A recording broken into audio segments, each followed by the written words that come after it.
So first, I never worked for the Trump administration. I served on his advisory board. I will be at the White House on Thursday. Well, I'm just correcting inaccuracies as I hear them as fast as possible. I will be at the White House on Thursday for an executive order on campus free speech, which is really cool because this is what this is. When we're talking about healthcare policy, I speak a lot about healthcare policy. In fact, I actually organized a group of moms of disabled children and genetic disabled children during the Obamacare debacle of 2009, 2010. And we actually had several press conferences, media appearances, lobby days with our moms group on Capitol Hill arguing against Obamacare and socialized medicine. Why? Because here, let me give you one great example. In the UK, my son and daughter take a pill that's $35,000 a month. It's $35,000 a month.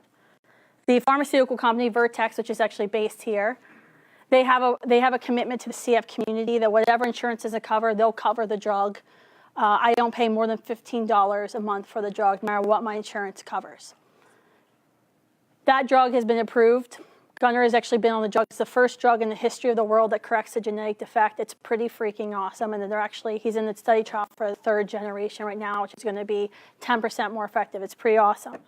That drug still can't get approved in the UK. National Health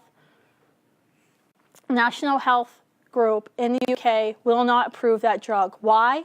Because it's just too costly. There's too few CF patients, and the drug costs too much. That's the risk, and that is actually why I advocate so fiercely against a socialized Medicaid for all healthcare program. Because when the collective decides who gets treatment and who gets value, you know, President Obama's appointment to the Center for Medicaid and Medicaid Services, CMS, Center for Medicaid and Medicare Services, Donald Bierwick, wrote openly in the medical journal The Lancet that when we decide who gets what care, everything has to be rationed, and we have to decide who's actually going to produce the most for society. So people between 15 and 40, they would get the prime care. They would get the most expensive care because society has already invested in 15-year-olds through all of our educational systems and all the public support systems. And so we can't lose that investment. This is what's literally being argued in our medical field. So I think as pro-lifers, we can disagree about healthcare policy with the goal that we all share and the goal that we all agree on, that we believe all human beings should have a right to healthcare and should have access to healthcare.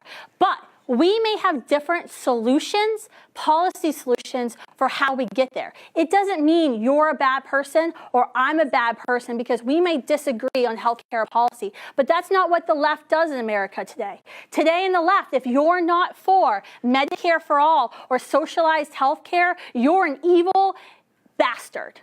And that's how you're depicted. Next question.